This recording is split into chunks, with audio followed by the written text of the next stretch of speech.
This is background material about your story, Tom Whitewashes the Fence, in Great American Stories. It was written by Mark Twain, who is probably one of the greatest American writers.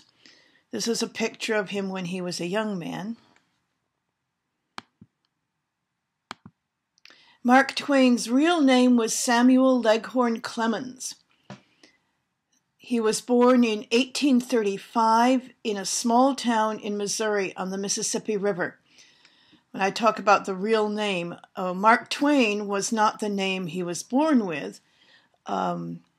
He chose that name as a pen name, as we say, for his writing. Here's the Mississippi River. It's a huge river that goes all the way down the United States. And Missouri is this state here. Actually, the town where he was born was kind of southern Missouri, kind of in here. And this is a picture of the Mississippi River.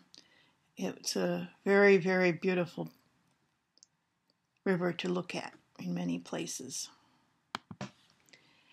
When he was 12, his father died, and he went to work for a printer. He began writing humorous stories when he was 17. Humorous means funny. And this is the kind of printing office that he probably worked at. They were printing newspapers and books with this old-fashioned press. He became a pilot or driver of steamboats on the Mississippi River in 1858. And here's a picture of the kind of steamboat we're talking about. These were very, very important for transportation because at this time there were not very many roads or trains compared to now. And these boats that provided transportation up and down the Mississippi River were really important.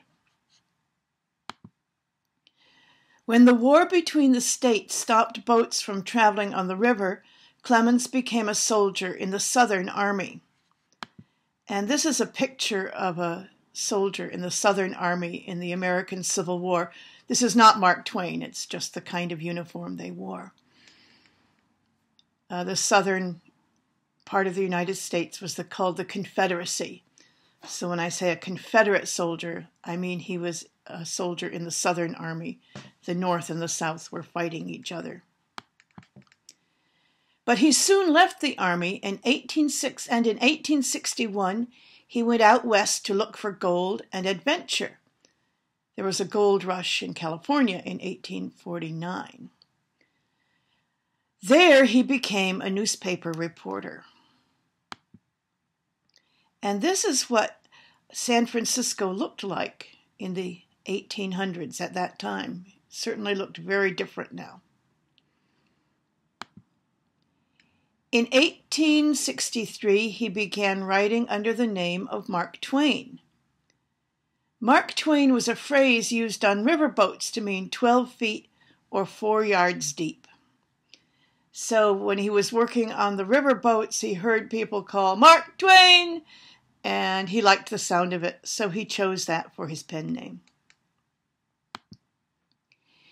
In 1866, Twain moved to Connecticut, where he wrote the books that made him famous.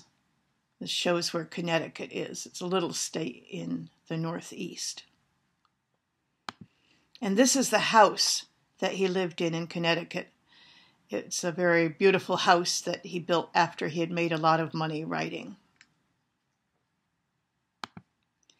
He is best known today for his 2 novels about boys growing up in small towns along the Mississippi, Tom Sawyer and Huckleberry Finn. And here is an old picture from a copy of Tom Sawyer that shows the scene that you're going to read about in the story.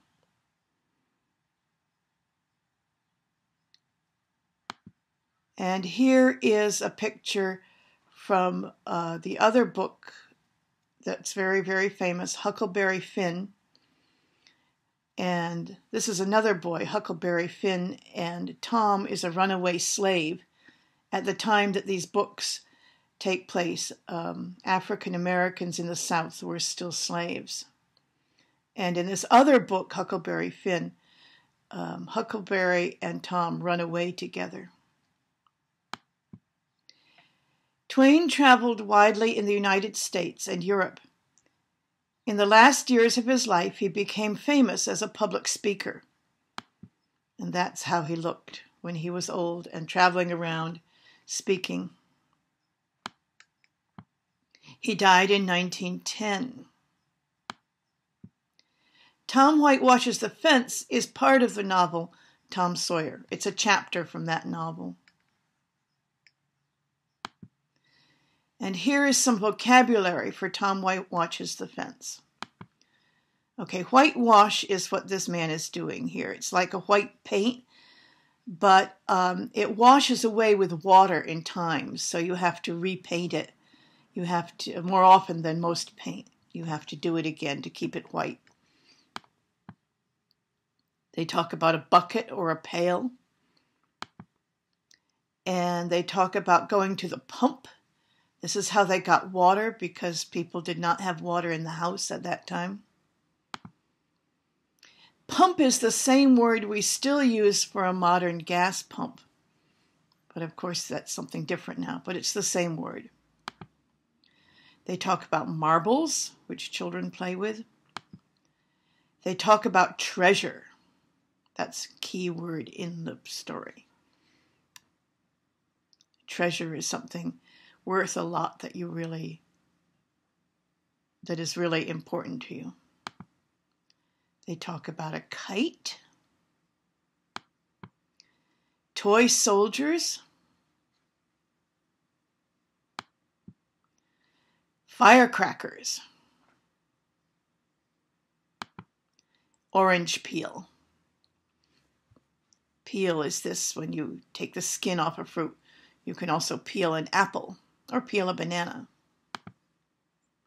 And that's the end.